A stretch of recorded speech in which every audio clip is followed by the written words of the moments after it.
Hachem, on commence. Alors, une introduction pour le loi de la pureté familiale. Ok, c'est pas obligatoire d'être religieux, ok, pour pouvoir suivre ces cours. Il y a des gens qui pensent je suis pas religieux, c'est pas pour moi. Vous allez voir, c'est des cours qui sont nécessaires pour votre bien du couple, le shalom du couple. Et je m'explique. Ok, dans la Torah, il y a aussi de la psychologie. La Torah est là pour nous donner des mitzvot et pour nous donner les outils pour préserver la mitzvot. Donc, il y a une mitzvah de se marier et à part de se marier, il y a une mitzvah de rester marié. La Torah ne veut pas qu'un couple de chambre divorce, surtout quand il y a des enfants, c'est quelque chose qui est difficile. Ces enfants, ils souffrent après à l'école. Il y a beaucoup de conséquences et la Torah ne veut pas. Si un couple peut s'entendre entre eux, pourquoi divorcer? Et il faut comprendre une chose. La majorité du couple qui ont divorcé, après, ils l'ont regretté. OK? Et pourquoi ils ont divorcé? Parce qu'ils n'avaient pas une guidance, une direction. Ils pensaient de faire de leur manière et ça n'a pas marché. Et des fois, plusieurs fois, quand on parle à certains couples et on leur fait voir les choses d'un différent angle de la vie, là, les gens disent, c'est dommage que je ne le savais pas avant. Si je l'aurais su, je l'aurais fait. OK? Alors, comprenez une chose. Quelqu'un qui aime de la crème glacée, je prends un exemple. Quelqu'un qui aime de la crème glacée et sa femme qui veut lui faire plaisir, lui préparera chaque jour une crème glacée différente.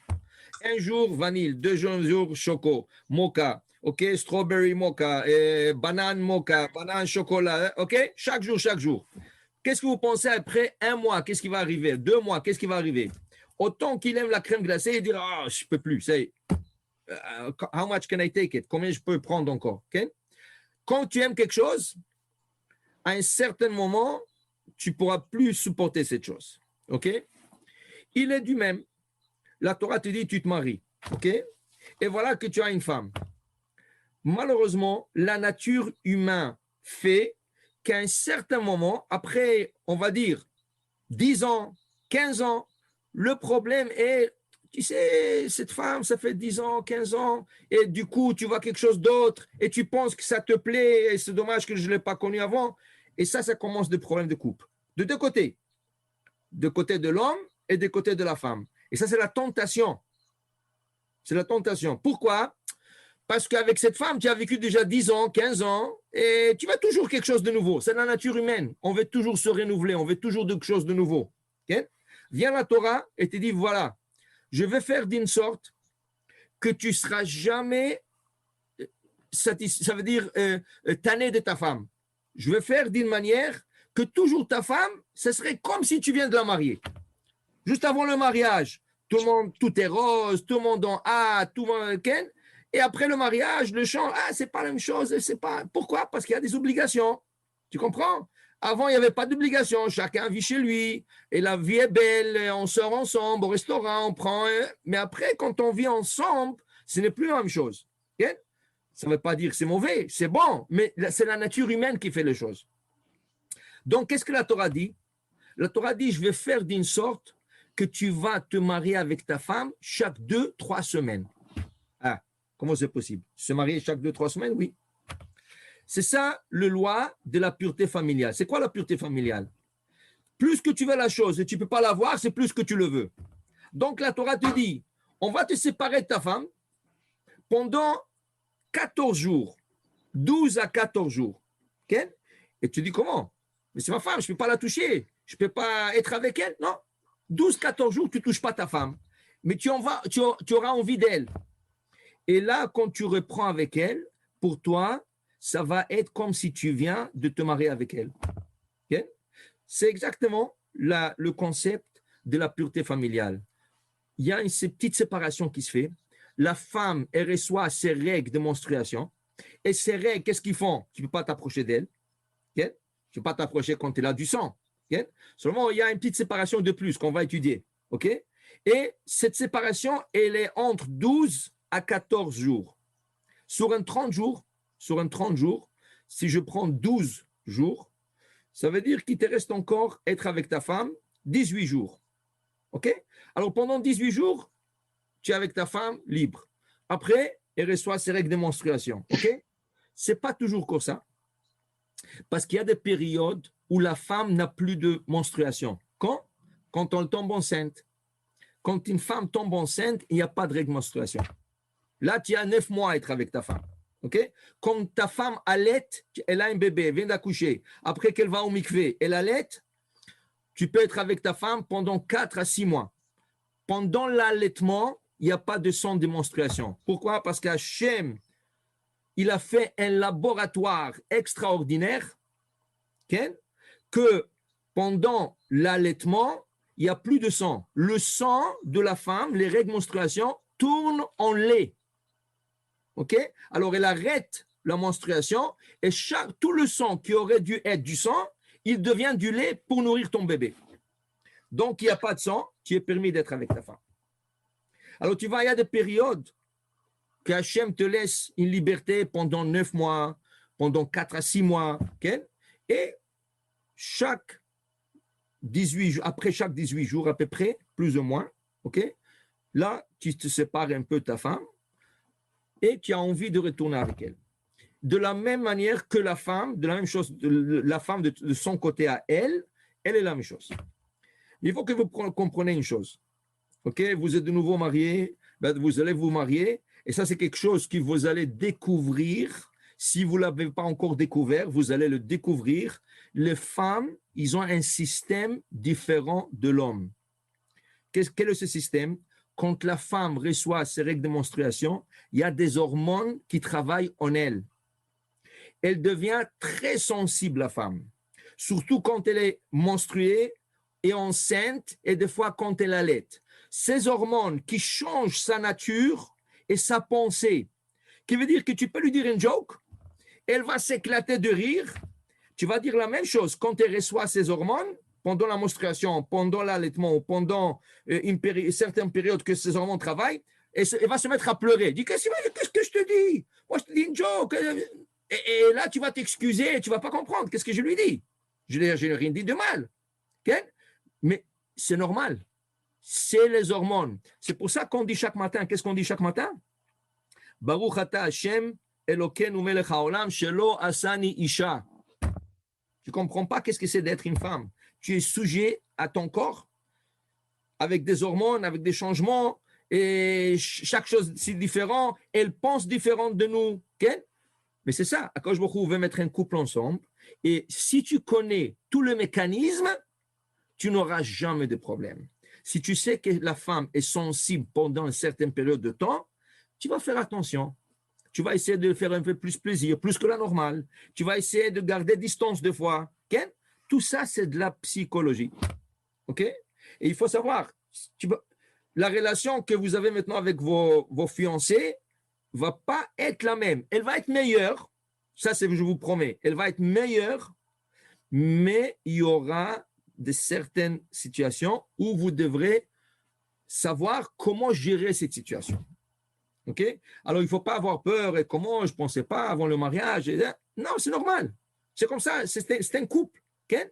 Baruch Hashem, selon les statistiques, le niveau de divorce dans le couple juif et surtout pratiquant de la loi de partenariat est beaucoup, beaucoup, beaucoup, beaucoup moins que dans des autres couples.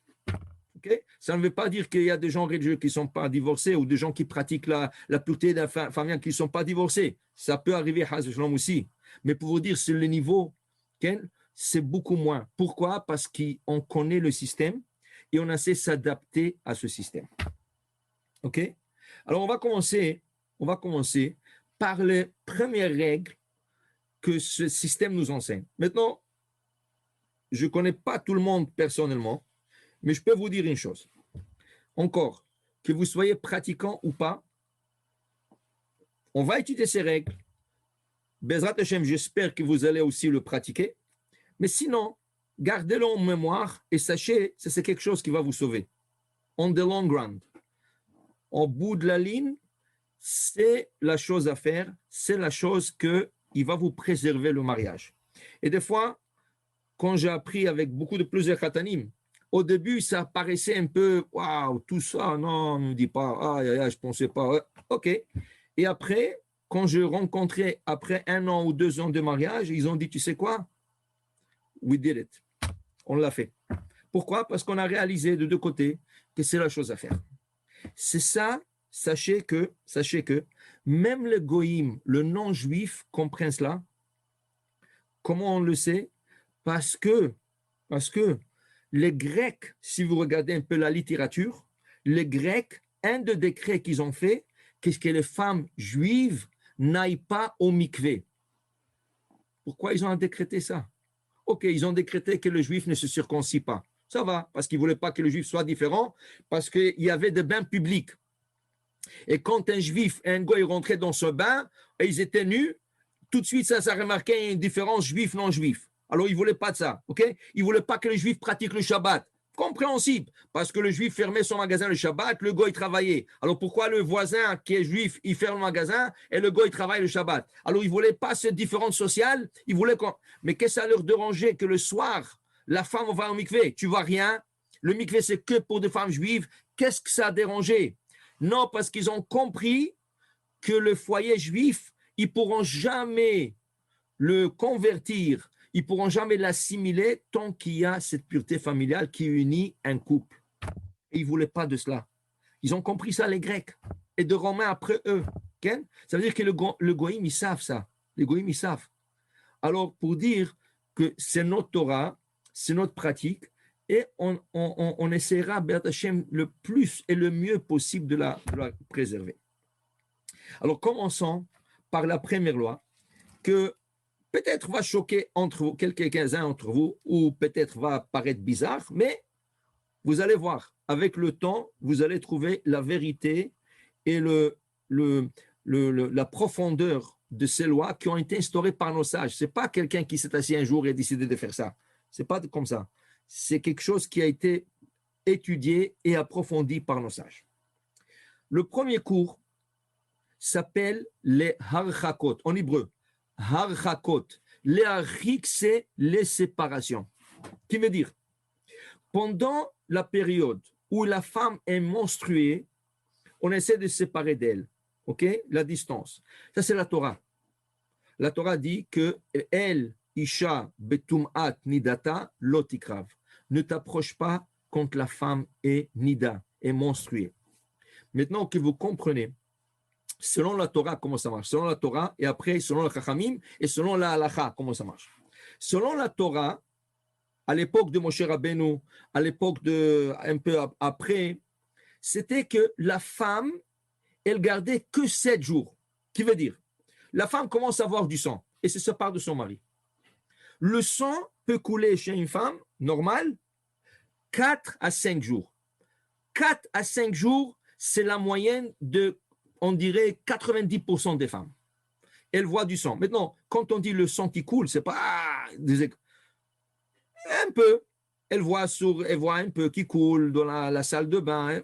Un peu, des fois, tout petit peu, mais il suffit d'une goutte de sang pour la rendre nida, menstruée. Une goutte, c'est pas plus. OK? Dès qu'elle commence le cycle de menstruation, 1 jour, 2 jours, 3 jours. Minimum, c'est 4 jours. Minimum. OK?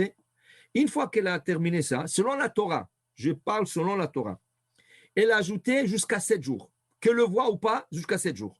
Le 7e jour, au soir, elle allait au mikvé, elle était pure. Ça, c'est selon la Torah. Les femmes, pas nos sages, les femmes ont exigé à nos sages d'ajouter 7 jours de purification, ou 5 jours ou 4 jours de purification. Et j'explique. L'anida, la menstruation, c'est 7 jours. OK? Maintenant, il y a ce qu'on appelle zava. Qu'est-ce que c'est zava? Zava, c'est des écoulements qui n'est pas en leur temps. La femme, elle n'est pas supposée d'avoir du sang et du coup, elle voit.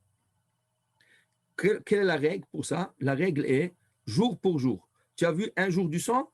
Puisque ce n'est pas le temps pour toi de te voir, ce n'est pas tes règles de menstruation, tu comptes un jour de plus et tu vas au mikvé le soir. Tu as vu 2 jours, tu comptes 2 jours et tu vas au mikvé au soir. Tu as vu 3 jours, là tu comptes 7 jours. OK? Ça, c'est des règles, ne pas en leur temps. Les femmes sont venues chez le rabbin Et elles ont dit, tu sais, c'est trop compliqué. Dans leur temps, pas leur temps, je ne sais pas quand c'est mon temps, je ne sais pas. Il y a des femmes qui ne sont pas réglées.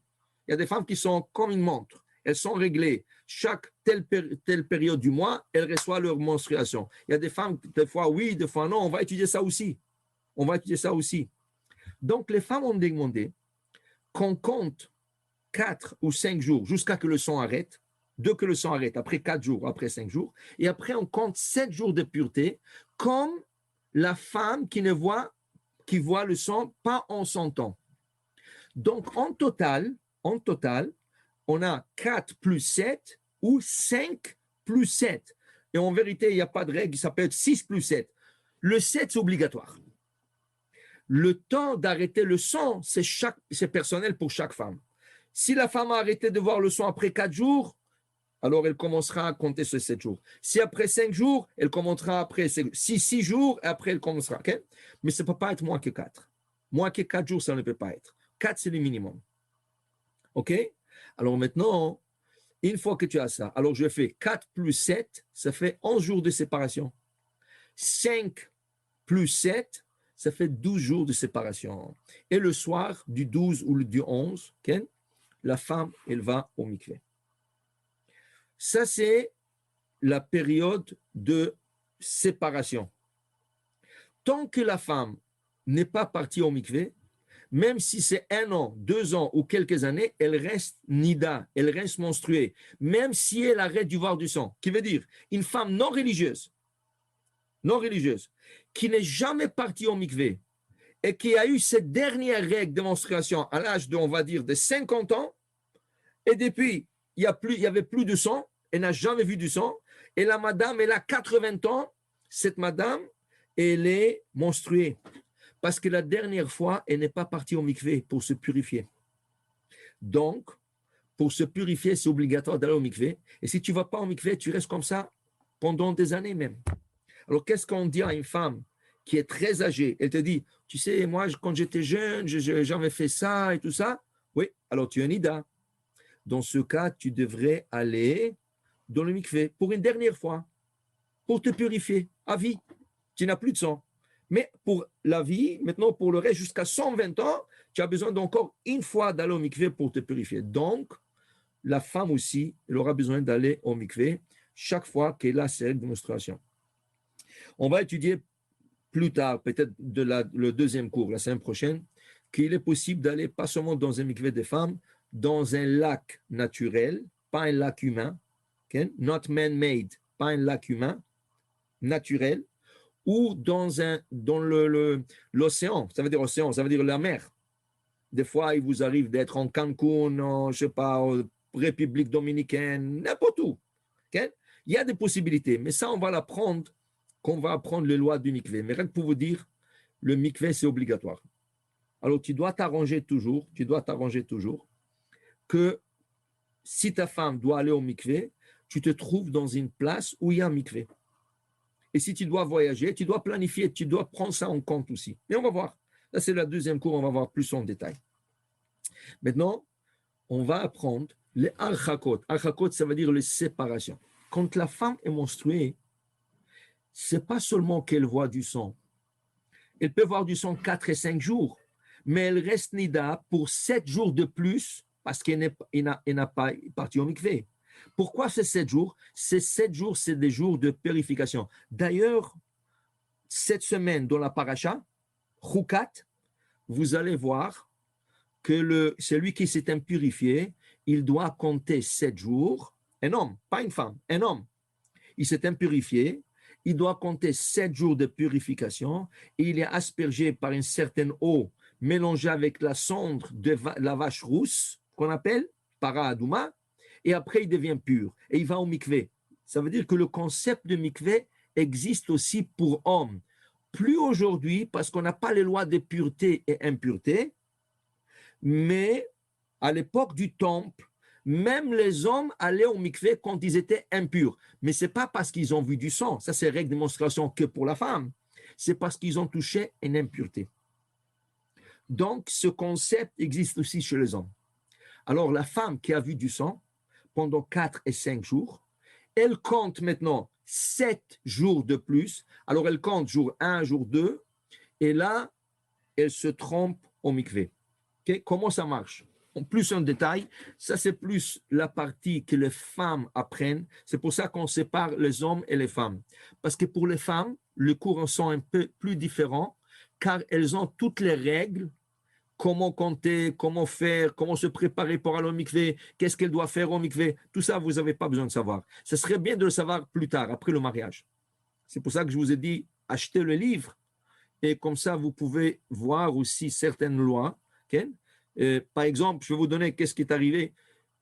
Une fois, un garçon, il m'a dit, tu sais, je connais plus que ma femme. Lui, il a pris avec moi et sa femme a pris avec quelqu'un d'autre. Mais il m'a dit, ma femme n'a rien appris. Et chaque fois qu'elle va au mikvé, elle me demande quoi faire. Je lui dis, non, c'est pas... C'est bon que tu le saches, mais c'est sa responsabilité à elle. C'est pour ça que les filles, elles ont des autres cours, des cours plus spécifiques, exactement comment se purifier, à quoi faire attention, au mikvé, comment se faire, et après le mikvé, tout ça, c'est des cours supplémentaires que vous n'allez pas apprendre pour le moment. Pour vous, vous allez maintenant apprendre ce qui vous concerne à vous, mais c'est bien d'avoir certaines notions. Alors, rien que pour la notion, comment ça marche? Voilà que la femme, elle voit ses règles de menstruation pendant 4 et 5 jours. Jour numéro 4, on va dire, ou 5, elle n'a plus du sang. Elle dit, ah, je suis pure. Mais non, la femme, il a une manière de se vérifier. On lui donne un tissu spécial pour se vérifier. Elle dit, voilà, jour numéro 5, je suis propre, je n'ai plus de sang. OK. Qu'est-ce qui arrive avant la tombée de la nuit? Elle fait une vérification qu'on appelle Efsek Betahara. Efsek Betahara, ça veut dire, elle arrête la période de sang, elle est pure maintenant, elle va commencer à compter 7 jours. Ce Efsek Betahara, avant la tombée de la nuit, le lendemain matin, on appelle ça jour numéro 1. Et là, elle compte 7 jours. 1, 2, 3, 4, 5, 6. Quand elle va au mikvé, normalement, le mikvé, c'est le jour, même jour de la semaine, qu'elle a fait ce hefsek. Donc, on va dire, si aujourd'hui, dimanche, une femme a dit, ah, après 5 jours, je n'ai plus de sang, elle a fait sa bédika, elle a fait sa vérification, il n'y a plus de sang. Là, cette fille, qu'est-ce qu'elle fait? Elle se vérifie, elle dit, voilà, je suis pure. Le lendemain, elle compte jour numéro 1. Son mikvé sera un dimanche soir. Le mikvé, c'est toujours le jour qu'elle a fait la bédika. Le lendemain, c'est 1, elle compte 7 jours. Et le jour qu'elle a fait la bédika, c'est le même jour de la semaine que le mikvé au soir qu'elle doit aller. OK? Alors maintenant, voilà quelques règles que nos sages nous ont enseignées de faire attention pendant le 11 ou le 12 jours que la femme est appelée Nida, menstruée. OK? Qu'elle voit du sang ou qu'elle ne voit pas du sang, qu'elle est dans le 7 jours, qu'on appelle Shiv'a Nikiim. Shiv'a Nikiim, ça veut dire 7 jours de pureté, qu'elle se purifie pour son mari. Qu'elle voit du sang ou pas, elle n'est pas supposée de voir du sang. Parce que si elle veut être pure, elle est obligée de n'arrêter de voir le sang. Alors, il y a des al-khakot, il y a des séparations entre l'homme et la femme. Et voici, il y a 12. Il y a 12 catégories qu'on a abrégées, on va les faire en abrégé, et vous allez retenir la majorité. Les autres, il y a quelques-uns qui ne sont pas vraiment applicables, mais la majorité sont applicables. Voilà le numéro 1. Numéro 1, Hakalat Harosh. Hakalat Harosh, ça veut dire légèreté d'esprit. Qu'est-ce que c'est légèreté d'esprit? Ça veut dire que pendant la période où ta femme n'est pas encore pure pour toi, tu ne peux pas avoir une légèreté d'esprit envers elle, de lui faire du jokes. Certains jokes, mais des jokes qui rapprochent. Tu sais, j'aime tu viens d'aller chez les coiffeurs, j'aime ton coupe-cheveux, c'est très attirant, j'aime ton parfum. Ça, c'est des choses que si tu parles trop de ça, tu arrives à trop te rapprocher de ta femme. Et malheureusement, c'est arrivé déjà que les gens qui ont fait ça, les Chachamim l'ont déjà prévu il y a 2000 ans. Les gens qui ont fait ça, ils sont tombés, que veut dire qu'ils n'avaient pas le choix qu'à la fin d'être avec leur femme pendant la période de menstruation, la période de Nida. Même s'il a arrêté de voir le sang, mais il était dans 7 jours de purification, c'est encore Nida. Alors, certaines choses, tu ne dis pas à ta femme pendant la période de Nida. Maintenant, tu ne la repousses pas. Parce qu'il faut comprendre. Il faut comprendre. La femme, pendant la période de Nida, elle est très, très, très sensible. Parce que, imaginez-vous que tu vois du sang qui coule de toi. Ce n'est pas agréable. Chaque fois que tu dois courir à la salle de bain, changer un pad. Ce n'est pas agréable.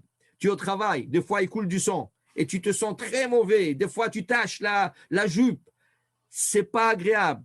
Donc la femme est très stressée, très sensible pendant cette période. Alors comme on a dit, tu viens maintenant et tu lui montres un amour excessif. Elle cherche ça. Okay? Elle cherche parce qu'elles sont mauvaises. Mais le problème, ça va trop rapprocher.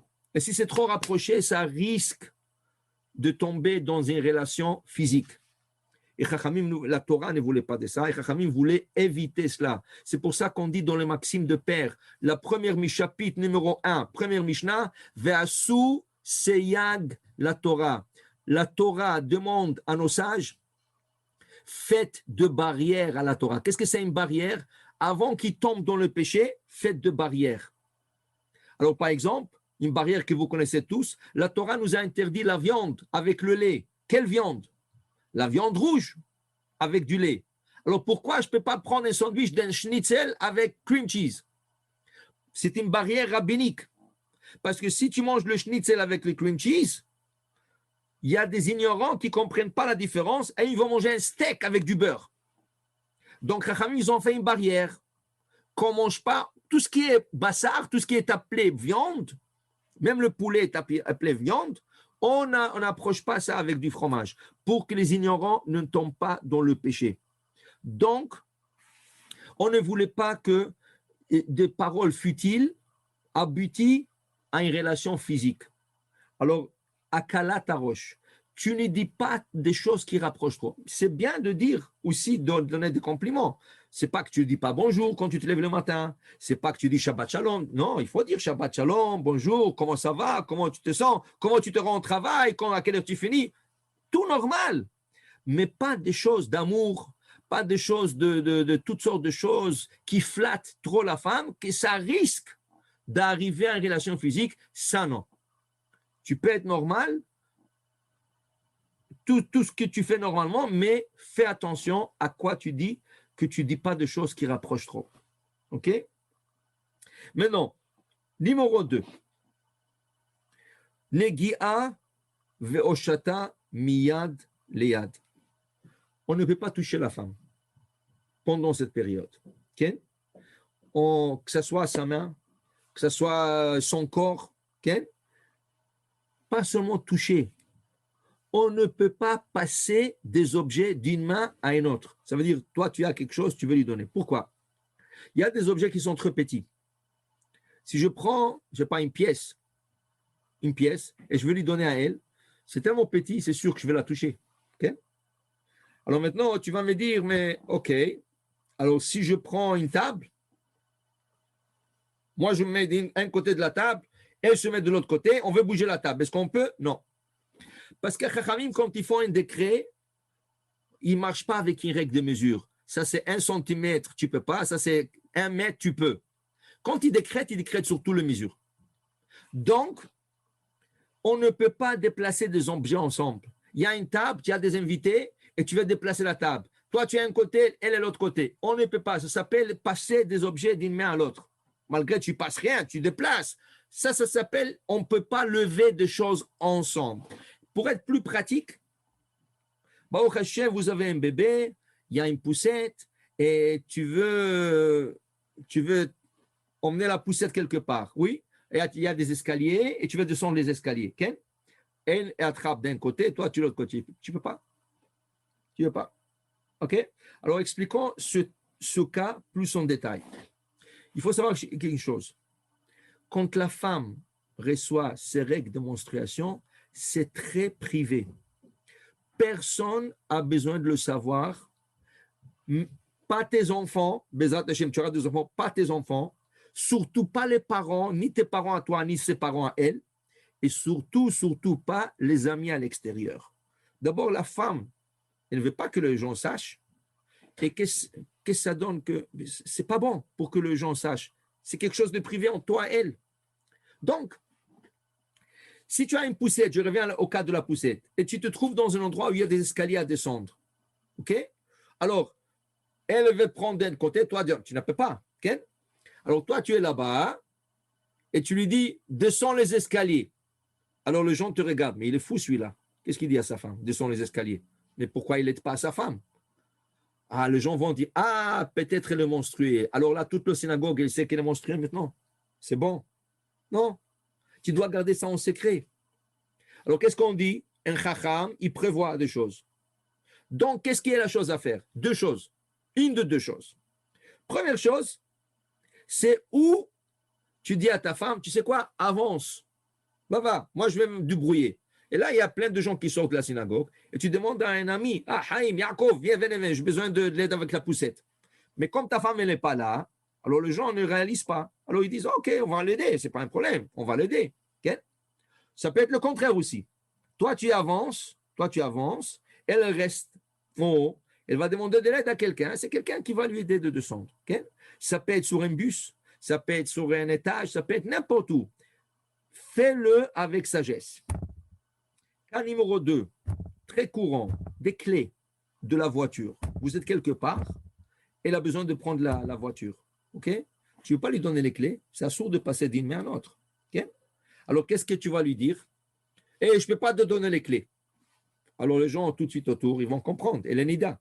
Mais on ne veut pas savoir ça. Alors, Chacham, qu'est-ce qu'il fait? Voilà. Ou tu prends les clés, tu les mets sur le capot de la voiture. Voilà les clés. C'est normal, ça a l'air très naturel. Ça a l'air très naturel.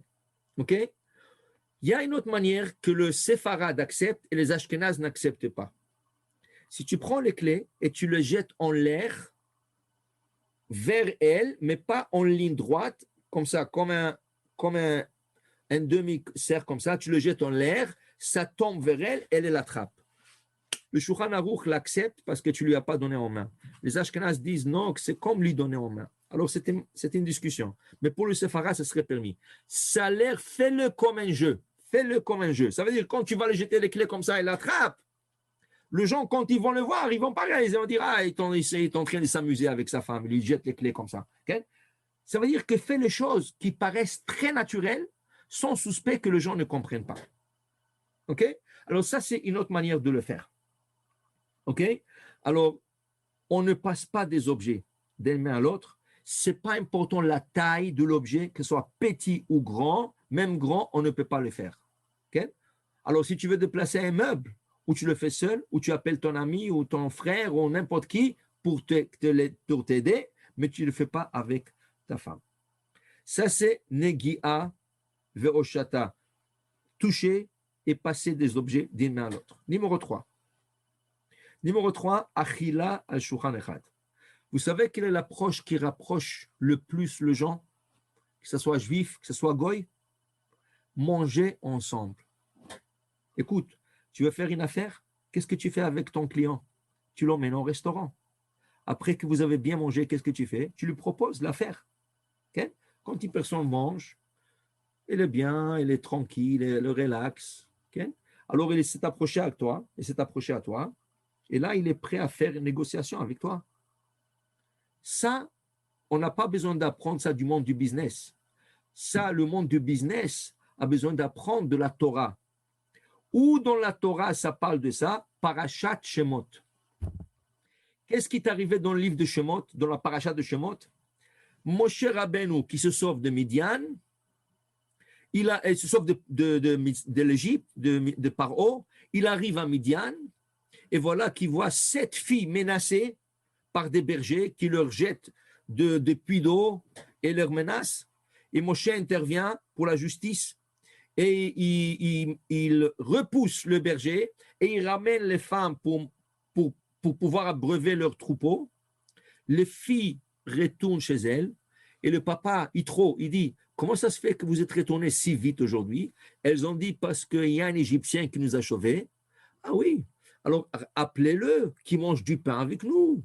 Yochalechem, dites-lui qu'il vienne manger le pain avec nous. Rachid dit que c'est quoi cette phrase, qui mange du pain avec nous? Rachid dit, il l'a invité pour souper parce qu'il savait qu'en soupant avec eux, il va marier et épouser un de ses filles. Et qu'est-ce que vous croyez est arrivé? C'est exactement ce qui est arrivé. Moshe épouse Tzipora, sa femme. Il a soupé avec eux, il a épousé Tzipora. Donc, manger avec quelqu'un, ça rapproche. OK? Alors maintenant, ça peut être entre des étrangers et ça peut être entre toi et ta femme. Entre toi et ta femme aussi, ça rapproche. Tu manges, okay? Il y a certaines distances à garder. OK? Alors, on va expliquer les distances, OK, à garder pendant la période de menstruation. Tout d'abord, quand tu manges, tu ne peux pas manger de son assiette à elle et elle ne peut pas manger de ton assiette. Alors, tu as mangé, qu'elle a mangé, elle dit, oh, j'ai pas faim, et la moitié du steak ou du schnitzel ou n'importe quoi qui reste dans son assiette, le riz qui reste dans son assiette, elle n'a plus envie de finir. Tu n'as pas le droit d'aller le chercher parce que ça rapproche. OK? Mais il y a une manière. Toujours, il y a des manières, mais il faut savoir. Il y a une manière de le faire. Comment? Elle va à la cuisine chercher, je ne sais pas, de l'eau, de la bière, n'importe quoi. Quand elle s'en va de la table, tu as le droit de prendre l'assiette, la vider chez toi et rendre son assiette à elle. Okay? Et tu peux manger. Même quand on retourne, elle voit le manger dans ton assiette à toi, ce n'est pas grave. Tu ne l'as pas pris devant elle. C'est quand on est devant la personne qui est le problème. C'est la même chose pour elle. Okay? Plus pratique. Tu as une canette de Coke, Sprite, n'importe quoi dans la voiture. Tu es avec elle dans la voiture. Il y a une canette de Coke, Sprite. Vous ne pouvez pas boire de la même canette. Ça rapproche. Okay? Donc, comment tu fais? Tu as besoin d'avoir ta canette à toi. Okay? Mais le problème, la canette, je ne peux pas la transférer quelque part. Donc, je ne pourrais pas boire de cette canette. Mais si j'ai un verre vide et elle est sortie pour payer le gaz, chose comme ça, ou toi, tu es sorti pour payer le gaz et elle est restée dans la voiture, c'est possible de transférer dans un verre et de le boire. On ne peut pas manger de l'assiette de l'autre personne, quoi qu'il reste. Okay? Le Zohar, Rabbi Shimon Bar Yochai, ne conseille jamais de prendre de l'assiette de sa femme, même qu'on n'est pas en sa présence. Mais ça, c'est déjà au niveau de la Kabbale. Au niveau halachique, tu peux, tant que ce n'est pas en face d'elle, en présence d'elle. Okay? Un bol de salade, il y a de la salade. Vous ne pouvez pas manger tous les deux ensemble, toi de ton côté, elle de son côté. Vous devrez vous servir. Donc, tu prends le bol, tu te sers dans l'assiette, tu le poses, elle prend le bol, elle se sert dans son assiette, il le pose. Cream cheese, la même chose. Tu le prends, tu tartines sur ton sandwich et la même chose pour elle. Donc, on peut manger d'une assiette commune, mais pas en même temps. Un après l'autre, et on se sert dans notre assiette. On se sert dans notre assiette et on peut manger ensemble sur la même table. Maintenant, pour que ça n'arrive pas que tu oublies et tu arrives à prendre de son assiette à elle ou elle de ton assiette à toi, ils ont exigé que pendant la période qu'elle est menstruée, le 11 ou 12 jours qu'elle est menstruée, que tu fais un équerre, un signe de reconnaissance à table. Quel est l'équerre? Des napperons. Okay? Des petites napperons, des nappes, des petites nappes, chacun de son côté. Okay? Alors chacun, déjà, il est comme sur la même table, mais chacun il a sa petite nappe, okay? Il est sur lui. Okay? Comment ils appellent ça? De petites nappes comme ça, que chacun il a. Okay? Un set de table. Hein? Un set de table. Non, il y a des petites nappes, des petites nappes qui chacun il a son. Ah, pas grave, c'est des petites nappes comme ça. Chacun il a son. Sa nappe, de plat. okay? Ouais. Et bon, chacun il a sa fourchette, son couteau, chacun il a son verre. Okay? Maintenant, il y a un pichet. Alors, ok, tu prends un pichet, tu te verses de l'eau, tu le poses, elle verse de l'eau. S'il n'y a pas de nappes, deux nappes séparées, deux petites nappes séparées, okay? Il y a une grande nappe sur la table, on pose au milieu de la table quelque chose qui est reconnaissant. Par exemple, tu peux prendre une boîte de Kleenex et la poser à table. Okay? Ce n'est pas obligé d'être un mur entre toi et elle. Okay? Mais c'est quelque chose qui n'est pas normalement à table. Et quand c'est à table, ça te rappelle quand tu vas aller chercher de son assiette ou elle de ton assiette. Ça rappelle, oh, c'est à table. Pourquoi c'est à table? Ah, ok, il ne faut pas que je prenne de l'autre côté. Ok? Alors ça, c'est aussi un rappel, un signe pour qu'un ne prend pas de l'autre. Okay? Ça, c'est au niveau du manger. Au niveau du manger. Okay? De faire attention de ne pas prendre les restants à elle et ni elle les restants à toi. De ne pas manger en même temps de la même assiette. Okay? Maintenant, si quelque chose est fait pour tout le monde, par exemple, tu prends une miche de pain tranché, du pain tranché. Est-ce que c'est fait que pour une personne? Non. C'est fait pour plusieurs personnes. Donc, c'est restant à elle. Si elle prend une tranche, je peux prendre en face d'elle une tranche parce que c'est pas ses restants à elle. Okay? La canette, c'est individuel. Si elle boit, elle laisse, c'est ses restants à elle. Donc, je dois respecter que quand elle sort de la chambre, c'est là que je peux le prendre. Okay? Une barre de chocolat, je sais pas, il y a 16 carreaux, je sais pas combien de carreaux il y a. C'est pas fait pour une personne, à moins que c'est vraiment chocolate bar, un petit. OK? Alors, si elle a pris un morceau et c'est normalement fait pour une personne, je ne peux pas le prendre. Je dois attendre qu'elle sorte de la voiture, qu'elle sorte de la maison, de la chambre pour pouvoir le prendre. Et après, même s'il revient, je peux continuer à manger. Alors, toujours, il faut voir, est-ce que c'est une portion individuelle ou c'est une portion collective? Si c'est une portion collective, comme un bol de salade, le pain tranché, des choses comme ça, même si elle prend, ce n'est pas ses restants. Je peux devant elle prendre. Si c'est quelque chose qui est personnel à elle ou à toi ni elle peut prendre un de l'autre, à moins que ce ne soit pas en présence un de l'autre. OK? Parce que le manger rapproche le cœur. Le manger emmène les gens ensemble. Et Chachamim ne voulait pas que ça tombe après dans une relation physique. Une autre chose qui peut donner des pensées à l'homme, c'est s'asseoir et s'allonger sur son lit à elle. Okay? Mais non, son lit à elle, normalement, vous devrez avoir 2 lits dans la chambre à coucher. Aussi, ça dépend aussi de le type de chambre à coucher, mais normalement, les chambres à coucher qui se vendent aujourd'hui, c'est des chambres à coucher avec un lit, ou queen ou king. OK? Maintenant, pendant que vous pouvez être ensemble, vous êtes ensemble, mais pendant la séparation, tu ne peux pas dormir avec ta femme sur le même lit. Quelqu'un m'a dit une fois que lui, il n'a pas de problème. J'ai dit, comment tu n'as pas de problème? Il a dit, parce que moi, je mets des pillows, je mets des coussins entre nous, c'est comme une barrière. J'ai dit, qu'est-ce que ça donne? Tu es dans le même lit. Tu ne peux pas. Tu as besoin d'aller dans un autre lit. Okay? Normalement, tu dois essayer de ne pas sortir de la chambre à coucher. Tu ne devrais pas aller dans une autre chambre à dormir. Tu devrais rester dans ta chambre à coucher parce que tu l'as fait sentir très blessé. Comment il me laisse 12 jours, il va dormir quelque part. Il y a des gens qui leur salaire arrange. Il y a des couples. Pourquoi? Parce que le gars, c'est un fan de Canadien. Alors, ça l'arrange parce que le bébé, maintenant, il peut aller au salon dormir, il peut voir le match jusqu'à ce que ça termine, il n'a pas un casse-tête. Emmène-moi ça, viens avec moi, parle avec moi. C'est pas bon. C'est pas bon. Tu dois rester dans la chambre avec ta femme. Okay? Seulement pas dans le même lit. Alors, qu'est-ce que tu fais? Il y a plusieurs manières de le faire. Tu peux acheter 2 twin beds. OK? Tu le colles ensemble. Et quand vous ne pouvez pas, tu le sépares. OK? Il y a même dans Bricks, le magasin Bricks, le magasin Léon, ces magasins et des magasins de matelas, surtout des magasins qui vendent des matelas, ils ont comme un élastique qui fait le tour de tout le lit avec avec un élastique au mieux. Vous pouvez l'acheter sur Amazon aussi. Okay? Qu'est-ce qui fait ce élastique?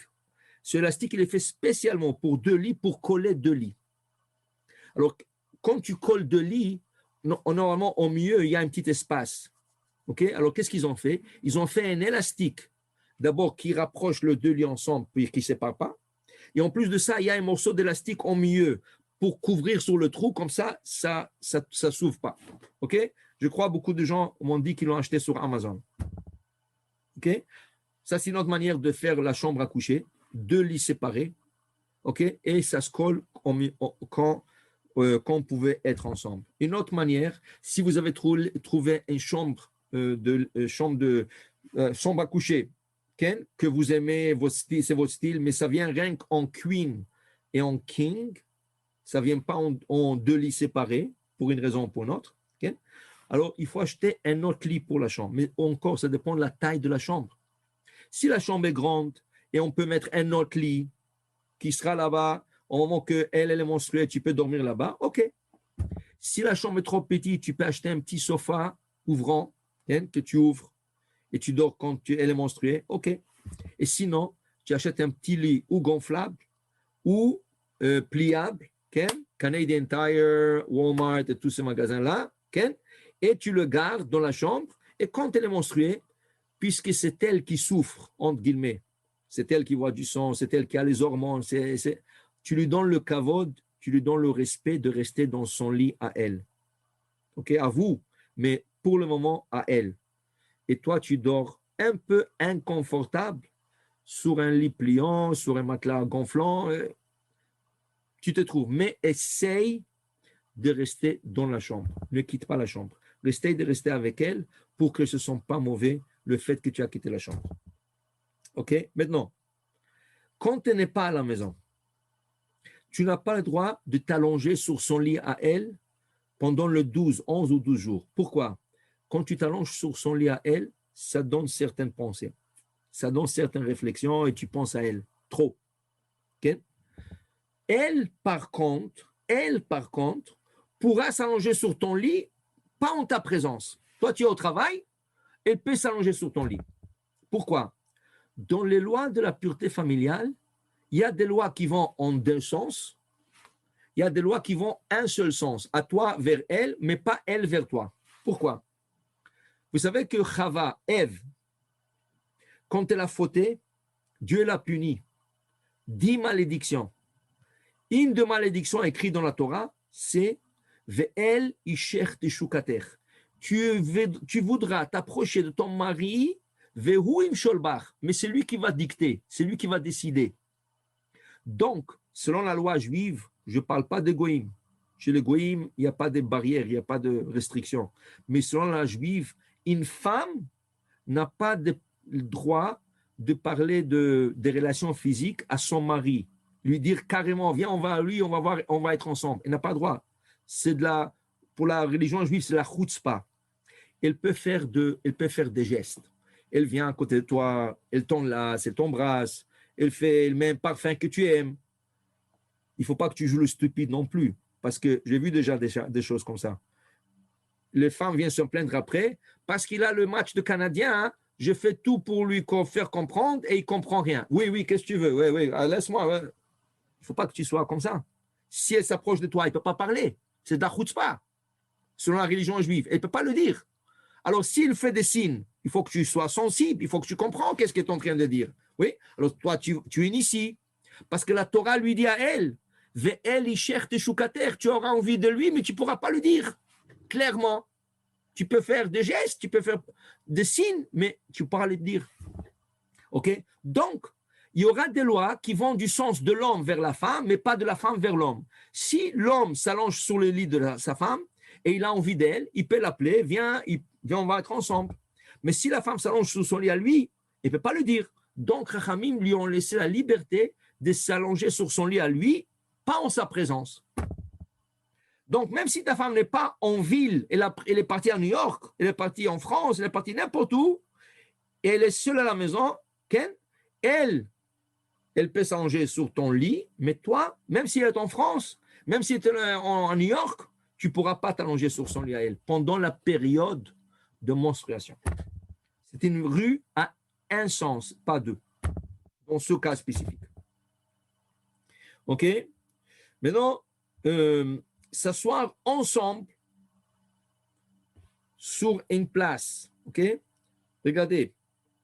Il y a ce qu'on appelle la vibration, qui veut dire quoi? Tu t'assois sur un sofa. Tu t'assois, tu sens le sofa. Okay? Vient une autre personne, s'assoit à côté de toi. Qu'est-ce que tu fais? Du coup, lui met la pression et toi, comme tu montes un peu. Alors, okay, c'est le jeu. Maintenant, Si toi, tu t'assois et elle vient, elle s'assoit et tu sens cette vibration qu'elle s'est assise, il ne faut pas que ça soit trop collé à toi. Okay? C'est comme si elle t'a touché. Et Chachamim ne voulait pas de ça. Si c'est des morceaux individuels de sofa, malgré c'est un love seat ou un 3 pièces de sofa, mais c'est des coussins séparés. Donc, il n'y a pas cette pression qui se sent un dans l'autre. Alors, elle peut s'asseoir après toi. Sinon, c'est elle qui s'assoit et toi, tu t'assois après. Okay? Pour ne pas avoir cette sensation. Si c'est un banc en bois, donc il n'y a pas de sensation, il n'y a pas de problème. OK? Maintenant, c'est qu'il faut faire attention. Des fois, tu veux sortir avec un autre couple, avec des amis. C'est qu'il faut faire attention. C'est, écoute, le gars, il a, comment ils appellent ça? Un Cooper. OK? Toi, lui, il est avec sa femme en avant, 2 chaises séparées. Mais toi, tu es en arrière. Et un Cooper, c'est tellement petit, Ken, tu es obligé de te coller à ta femme. Mais toi, elle est menstruée. Mais tu ne peux pas lui dire, écoute, je ne peux pas être avec à côté de ma femme parce que. Alors, ne va pas dans une voiture comme ça. Dis-lui, écoute, chacun va prendre sa voiture. Moi, je vais prendre ma voiture, toi, tu prends la tienne. Et surtout, si c'est 3 couples, okay? Et en arrière, il y a la place pour 4, mais tu vas être collé à ta femme. Et tu ne veux pas. Tu es sur l'autobus. Okay? Et tu colles à ta femme. Alors, laisse quelqu'un s'asseoir, une autre femme s'asseoir à côté de ta femme, et toi, tu es debout. Alors, il faut être racham. Il faut être sage pour ne pas arriver à se coller un dans l'autre, okay? Et pas avoir cette vibration tout ça, ça emmène à certaines pensées de l'homme. Ah, il m'a touché. Tu comprends? On voulait pas de ça. Okay? C'est pour cela, il dit ici, que quand vous sortez en vacances, vous planifiez sortir en vacances, toujours planifier dans le temps qu'elle est pure. Parce que d'abord, tu auras la complication du mikvé. Ce n'est pas toujours comme cette place, il y a des mikvés. Deux, tu ne veux pas qu'elle soit menstruée pendant que tu ne veux pas la toucher, tu ne veux pas lui passer des objets. Ça devient plus compliqué, ça devient plus stressé des fois. Pourquoi? Si tu peux, je ne dis pas que c'est toujours faisable, mais si tu peux, planifie tes vacances quand ta femme est pure. Comme ça, vous n'avez pas de problème d'être un à côté de l'autre ou passer des objets ou se toucher ou tout ça. Comme ça, tu es libre et pas de problème. OK? On va terminer avec ce scénario, aller en vacances. Si en cas où le mikvé tombe quand vous êtes en vacances là-bas, on va dire que comment on appelle ça, le lendemain, vous êtes arrivé là-bas à l'hôtel et le lendemain, doit aller au mikvé. Mais il n'y a pas de mikvé. OK? Tu peux le faire à la plage. Mais comment il faut le faire? Alors, la femme emmène avec elle, ou elle achète là-bas, un t-shirt extra large. OK? Qui est grand. Parce qu'elle va se tromper dans la mer. Elle ne va pas se tromper nue.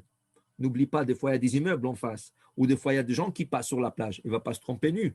Il ne pourra jamais le faire. Alors, elle met sur elle un t-shirt très large. OK?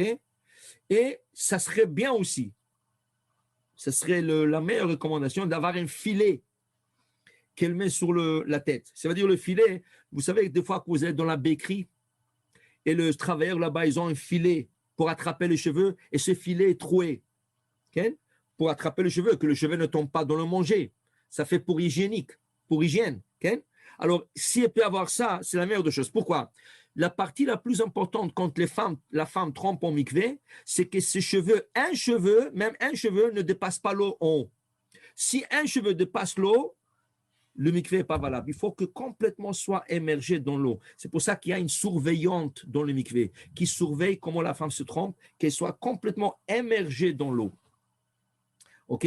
Alors maintenant, quand vous allez là-bas, un grand t-shirt, si possible un filet, sinon qu'elle ramasse ses cheveux un peu, okay? Et là, vous allez vers quand le soleil est en train de se coucher. Il n'y a presque personne dans la plage. Les gens ils quittent chez eux déjà. Et tu vois le soleil en train de rentrer dans l'horizon. Okay? Quand le soleil est à moitié, à 3/4, il y a encore de la lumière dehors. Elle va là-bas, tu vas avec ta femme, elle rentre dans l'eau, et elle se trompe devant toi 3 fois dans l'eau. Et toi, tu surveilles que les cheveux n'ont pas dépassé l'eau. Okay? Ce n'est pas la meilleure situation parce que les femmes, elles ont peur de la plage. Elles ont peur qu'un petit poisson vienne leur mordre ou un petit crabe ou un jellyfish. Tu comprends? Ce n'est pas la meilleure situation. Mais s'il n'y a pas le choix, ça serait le choix. La chose est, tu ne peux pas être avec ta femme, même si c'est trompé au mikvé, jusqu'à qu'il fasse nuit. Ça veut dire que normalement, la femme, elle va au mikvé quand il fait nuit déjà. Ici, tu es parti, c'est ce qu'on appelle au crépuscule. Le soleil est encore là. Il est en train de se coucher, mais il ne s'est pas couché encore. Parce que tu ne veux pas la nuit. La nuit, tu ne verras rien. Et elle aussi, elle aura peur la nuit. Donc, quand elle s'est trompée 3 fois, elle s'est sortie de l'eau, c'est fini, elle a fait, tu avances à la maison, ou tu avances et tu le laisses venir après toi. Maintenant, tu ne veux pas rentrer dans l'appartement ensemble tant qu'il ne fait pas nuit. Alors, peut-être va faire un petit tour, va faire vite, va faire quelque chose, laisse-lui rentrer, prendre sa douche et tout ce qu'il faut, et après ça, la nuit, vous pouvez être ensemble. Alors, ça, c'est dans le cas qu'on appelle cas de force majeure, où tu n'as pas de mikvé. Si tu planifies, peut-être tu peux trouver sur l'Internet une synagogue avec un mikvé. Sinon, ça, c'est la chose à faire. Donc, Bezrat Hashem,